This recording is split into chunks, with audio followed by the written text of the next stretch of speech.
Daily.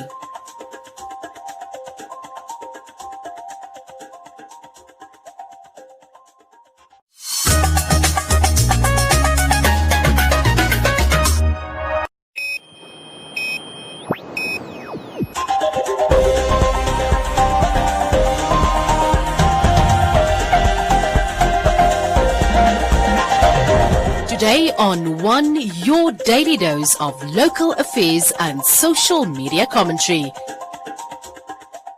Today on One, vendor arrested for pulling off officer's wig out on bail.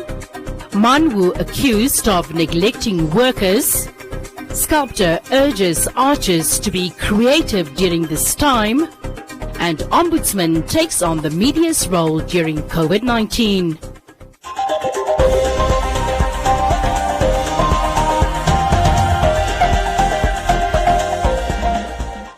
A video recently surfaced on social media platforms of a city police officer trying to confiscate a local vendor's trolley with food items she was selling. Responding to the officer's conduct, the vendor pulled off the officer's wig. The vendor has been arrested and has appeared in court on the 1st of September 2020. Fellow vendors operating near the parking area of ShopRite in the Central Business District contributed to the vendor's bail of 2,000 Namibian dollars. As the problem we are facing now with those city police, when they used to come here, they don't talk with us in a polite way. They think maybe us like we are Malala pipe or what. Especially I will talk behalf of this Amadila, the one who was fighting with our colleague. Like Amadila, he started long time. First he found us here at ShopRite, we were there in front in Independence. Then when we were talking to her, no, Amadila, we know you are the officer. Us also, we are mother like you. Let's do like this. Talk to us in a polite way, not the way you are talking. He tell us, my dear, me, I don't have time to talk with you.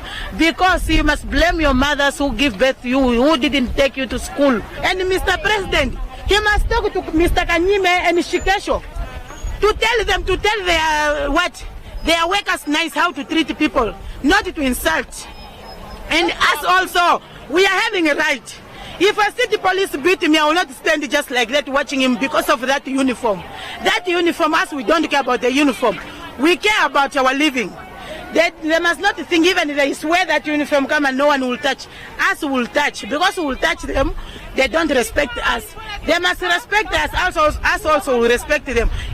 According to the vendors, there is a certain police officer that has been arresting them and is calling on the President Hage Geingob to assist them now and not only when it's time for elections.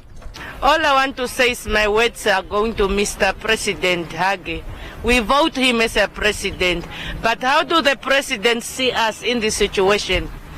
How can a woman being sit in the sun from morning to sunset? It's what we want to tell the president, that we are street vendors, we are mothers. The reason why we are street vendors, we don't want to become prostitutes. We don't want standing to the bus or in the streets selling our bodies. That's why we make a plan that it's better to buy the fruits and sell. If you get $10 profit or $50 profit, it's to help your kids out. Another vendor confessed that the same officer kicked her in the stomach in 2018 while she was 9 months pregnant. 2018, I was pregnant. I was 8 months pregnant. On 28, I was selling the front. Then Amadila find me there, was taking to take my things, all my fruits. When I was asking, no, you cannot take my fruits, was pushing with my trolley, pushing therefore. Amadila Loto Kamati and one officer is a man. Until the officer there. They wanted to lock me there, then I said, no, I cannot leave my things, it's for 1,500 I bought, you cannot take it. Then I was sitting in front of my trolley. Then Amadila officer, the one who will make my friend to lock up in the jail, he kicked me in my stomach here. I was in the hospital for 3 days. My baby wanted to come out.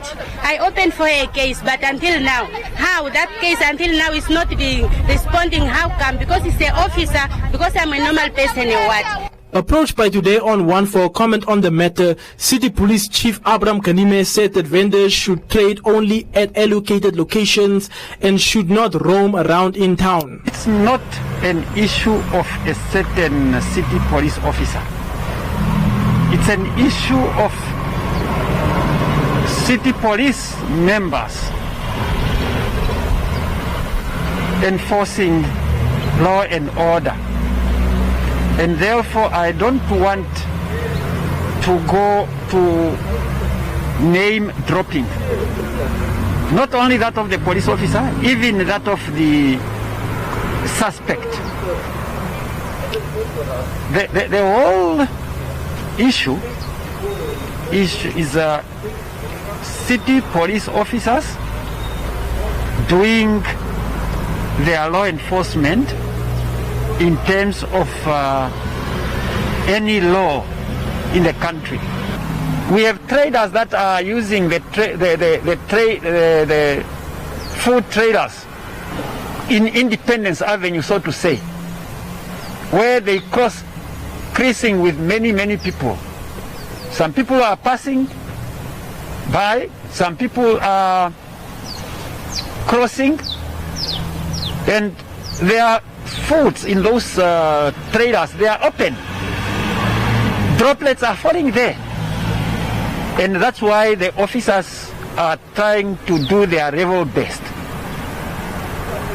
And all traders should just go and trade at the place allocated. Kanime further stated that if they continue roaming around in town, it increases the risk of the further spread of the COVID-19 pandemic.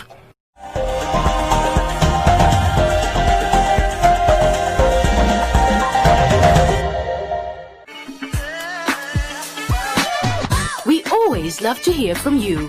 Send us your views, comments, and videos with your name and town to the One Africa TV's WhatsApp on 081 200 6659 or send an SMS to 555. One Africa TV, it just gets better.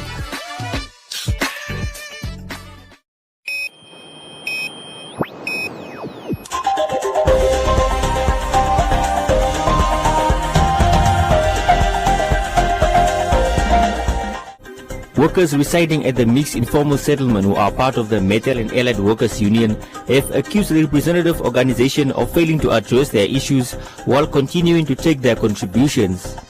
The union, however, say that the workers receive benefits such as annual salary increments courtesy of the union's efforts.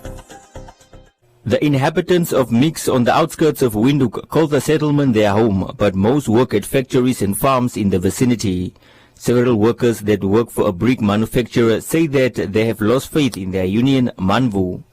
One of the workers, who has been a member since the early 2000s, says that the union is not tackling issues that the workers are facing, while another claims that they have been meeting up with Manvu officials to make contribution payments instead of the usual monthly deductions.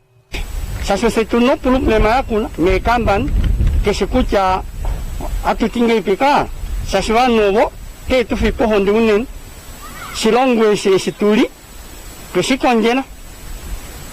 Nesi siliponga silongwe se inde kelombinga. Tawa pewa ki ini mayawo ponandu ifani kucha ilin kuseafi kikoka. Unene muwindu kurura na umonoma hepe kwa pula. Osil, aipopi, apandatale lo usilo ponakamba ni mweta imone hawanu wetu ihuna osili. Iapopi kyomwe duanu na atilwaka.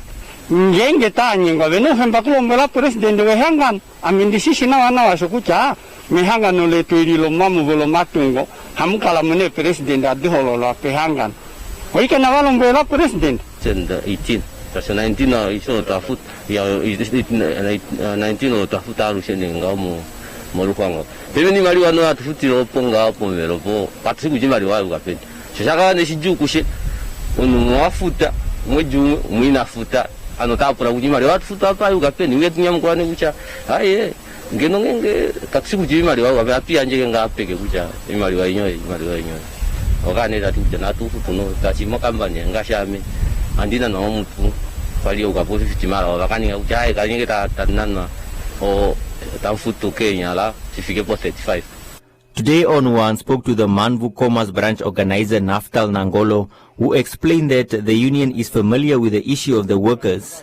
Nangolo went on to say that the union could not be recognized by the company as a bargaining body, and that led to the company putting an end to deductions. What I did, I approached the company in terms of applying the recognition agreement as subsection 64. And then, of course, it was rejected on the basis that we don't have the majority, which we called 50+1. Of course, and then when we took back the feedback to the members themselves, they realized that, of course, hence the company is now opted not to deduct as per Section 66 of the Labour Act. They decided to collect the union contribution fees among themselves. I recall the same person who is in question, Mr. Johannes Mateus, he came to our office more than 3 times to come and pay the union contributions. However, the last time that I saw him, it was last year around about November there, where he came and then he found me in my office. And then he paid, and then I asked, so what happened to the rest of his colleagues? And then he said, those ones that did not give him anything. So what we did, we issued him with a receipt, because normally when you pay, because this money have to be accounted by the finance department, we have a record whereby we issued him a receipt that indicating that, of course, the person paid his union contribution, and then this is the proof that he can show it off. Of course, Manvu is a union of principle. We don't collect money to the members in bushes as it was claimed before. But I will try personally to get back to him and then speak to him, and then of course I will try to convince him that, of course, if there are things that he does not understand, or perhaps his colleagues does not understand, Manvu office is still open, and then we are ready to assist where we can on that regard. The union represents workers in various industries such as construction, motor engineering and manufacturing. They also undertake awareness campaigns to educate workers in communities of their rights and conditions of employment. The SWAPO's district coordinator John Elaho expressed concern after the issue was brought to his attention. He says this is not the first time that this has come to light and wants it to be addressed amicably.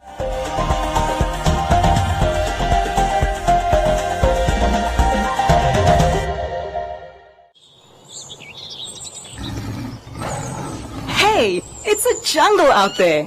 Luckily, there's a new Vita Kids syrup, the great tasting raspberry flavored immune booster and multivitamin that helps restore and maintain youngsters' healthy immune systems.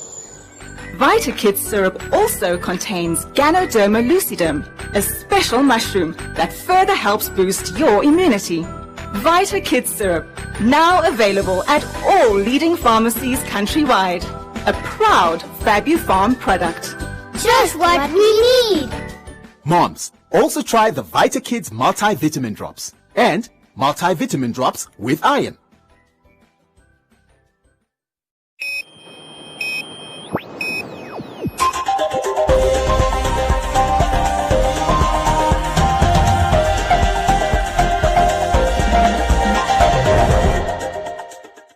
Theos Ambula, a well-known artist and founder of Art in the House Namibia, describes COVID-19 as one of his most efficient periods of creating arts. According to Mbula, since the outbreak of the COVID-19 pandemic, he has managed to produce more artwork. Having graduated from the College of the Arts in 2004, Mvula started Art in the House Namibia with the intention of creating an artistic network, sharing knowledge and skills. During COVID-19, he also used Art in the House Namibia as a way of promoting a stay-at-home campaign to allow fellow artists to take time during the pandemic and be creative. So during this COVID-19 first stage and second stage, I was working just home to be promoting social distance, stay home, doing a sculpture, doing a drawing, doing a painting, doing a photograph, compose a song or a dance. It was a nice motto to stay away and stay home. Even it's difficult if you don't have a material, if you are not so prepared and things like that. But now with this COVID relief fund from Art Council and the National Art Gallery, it helped. It helped, but it's a little bit slow. It's a slow process and it's not efficient. But this is my own idea to say stay home. For artists, it was really good to stay in your studio, do whatever you want to do. I enjoy doing that first stage. I produce even 4 sculptures at the same time because I work from 1 to 3 sculptures at the same time because I don't work on one stone because I need to work long, because if I work for 30 days, I need to work planning, say, no, I have to take 3 stone. When I have no more interest in this, I go to the other one and so on, until at the end I have produced a lot of sculpture. It's very challenging currently we're facing. I used to have people visit my studio, people come and buy painting, come and buy sculpture and so on. I used to receive a commission work. So this is really, currently now we are starving. So no income, nothing. So, and it's very difficult. We need art and culture management to sit as an emergency to look at this. How can we manage? With the National Art Gallery, because most of the project was postponed. So postponed, you have to find a way how you can deal with it. Currently, Vula has introduced a project which is aimed at connecting and providing a platform for local and international artists to share ideas. I have my organization called Art in a House, and I have introducing WIPCA. WIPCA is a topic which we want to create Windhoek International Biennale for Contemporary Art. So I work with many people. I work with international and local, very well-known international curator who create Biennale. Biennale are large, biggest exhibition in a big city. So I was trying to promote Windhoek Biennale to introduce it. It came at the same time when COVID came out. So we're still waiting how the COVID can go, so that we can see how really we can manage and how we can promote. Many artists, through my promotion, I promote many artists. I publish a book on history of art in Namibia, and also I send artists abroad to participate in this international exhibition to show Namibia, to market Namibia, to promote Namibia, because actually Namibia is a very beautiful country. It's known for wildlife, but doesn't known for their own artists. So this is my argument, say no, let Namibia be known so that we can market Namibia, we can create our own Hollywood too. So Hollywood can be only done through our own culture. As I was saying, we need to create our cultural economic industry from those cultural art industry. We have a very good art policy, but it was not implemented. Luckily now it is in a process to be implemented, so that will be help Namibian artists to make a living. Vula is hoping for further decentralization of art centers in the country as attention is focused more in the city.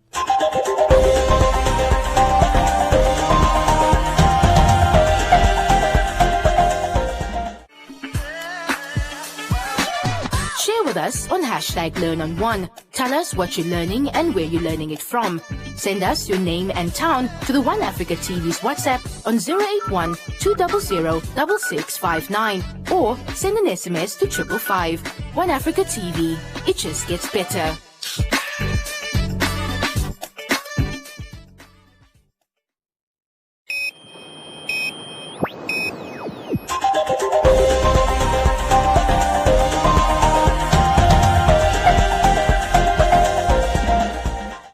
In an exclusive with Today on One, Media Ombudsman John Nakuta expressed his views on how the media is conducting themselves during the COVID-19 state of emergency.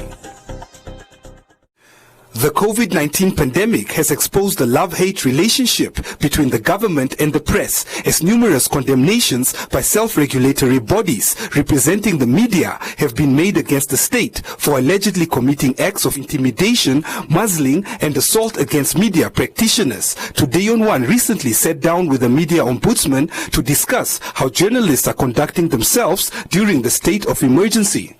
I honestly salute the way the journalist is handling this whole COVID period. Of course, it's a new thing for all of us, but I think journalists, the Namibian journalists, that is media practitioners, are really doing an excellent job. The kind of questions, engaging questions that was posed to the president and to his ministers and all those, it's like you are seeing that people are doing it with the view to go out and to really do what they are expected to do, to educate the people on this issue of COVID. And I don't know, I must admit I haven't seen it that much, and maybe we haven't seen in the past so many press conferences being called by the presidency or by the various ministries for that matter, but the courage with which the journalists are asking some of these pertinent questions, I'm saying, wow.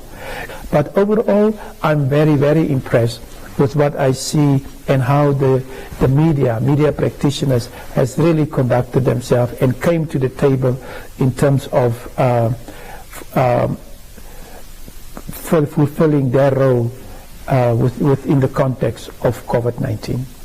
The role of the media is very critical in the global fight against the COVID-19 pandemic. However, operating in an environment that has limitations on press freedom, such as the absence of an access to information law, could potentially create challenges for citizens who have the fundamental right to be informed, as the media acts as a bridge between government and society. Nakuta called on the legislature, who recently tabled the Access to Information Bill, to begin interrogating it, as the right to access information is critical for all and not just the media fraternity. I've looked at the bill, and I've also made a comparison with the model law on access to information, which has been drafted by the African Commission on Human and People's Rights. And generally, the bill, to a very large extent, really captures some of the core principles that a model law on access to information should encapsulate.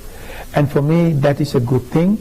And so I would just call on the powers that be, is that they must begin to interrogate the bill and see this as a service that the Namibian public really needs, because access to information is not just for journalists. I used to say this at various platforms. It is for everyone. The person that applied for a pension and that person was not given a proper reason and whatever as to why my application for a pension was declined and all those kind of things. I want to get access to information, whatever. Nakuta recently completed his 3-year term in office as the media ombudsman, but was reappointed by the Editors Forum of Namibia, where he will serve another 3 years in office.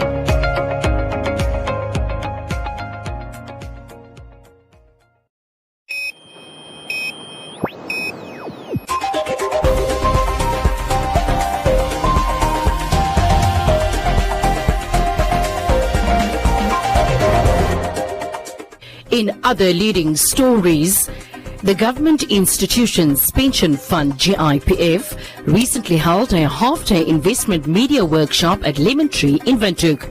This workshop's objective was to educate media practitioners on the investment ecosystem and create awareness on why pension funds like the GIPF invest their members' contributions. GIPF invited industry experts to unpack topics such as the flow of money in the economy, how to invest in government bonds, the role of custody banks, the role of asset managers, facilitating the selling and purchasing of stocks on the Namibian Stock Exchange, and responsible investing reporting. Chief Executive Officer and Principal Officer GIPF David Nyama noted that media practitioners are critical stakeholders of the GIPF, which is why the fund decided to organize an intervention that will add to the body of knowledge of the media fraternity. Bank of Namibia's Deputy Director of Investments and Domestic Markets, Helvi Philippus, explained the flow of money in the economy.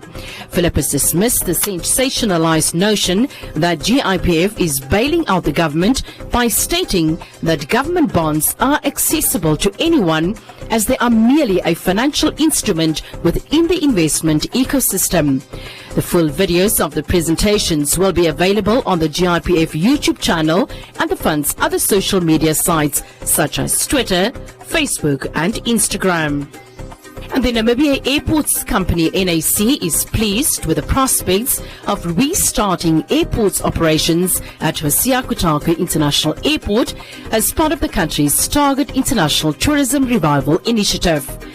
NAC has set in motion its restart plan under the heading Resumption of Activities to ensure the airport's readiness upon the resumption of international flights as borders are to gradually open under the provisions of the State of the Emergency regulations on COVID-19.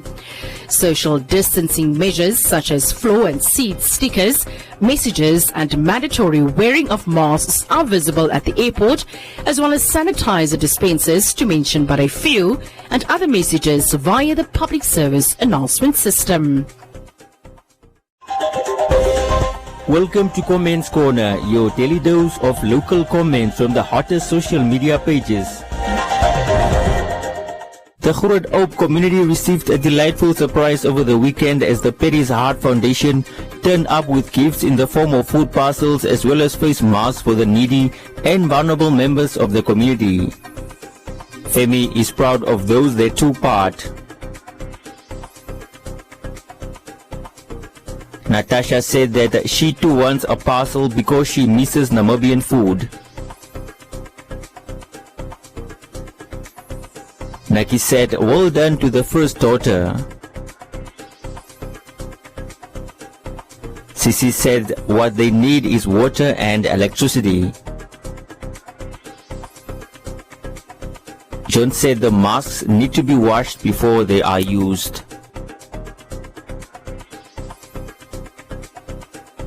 The President of Namibia, Hage Geingob, has appointed James Mnupi as Economic Advisor with effect from the 1st of September 2020. Mnupi, a chartered accountant by profession, is the outgoing Managing Director of the asset management firm Alan Gray Namibia. Morris is pleased that the President is giving opportunities to young people.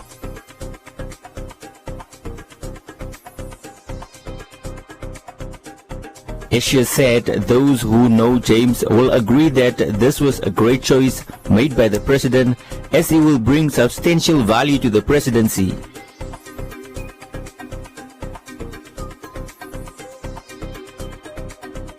Morgan said whether advisors are hired or not, there is still no difference. He went on to reference John Stadler, who later resigned as economic advisor.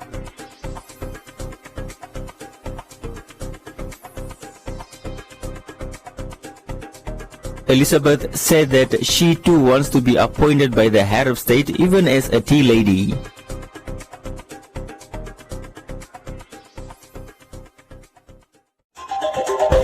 And that is all from Comments Corner. Be sure to post your comments on our social media pages for broadcast every day, only on Today and One.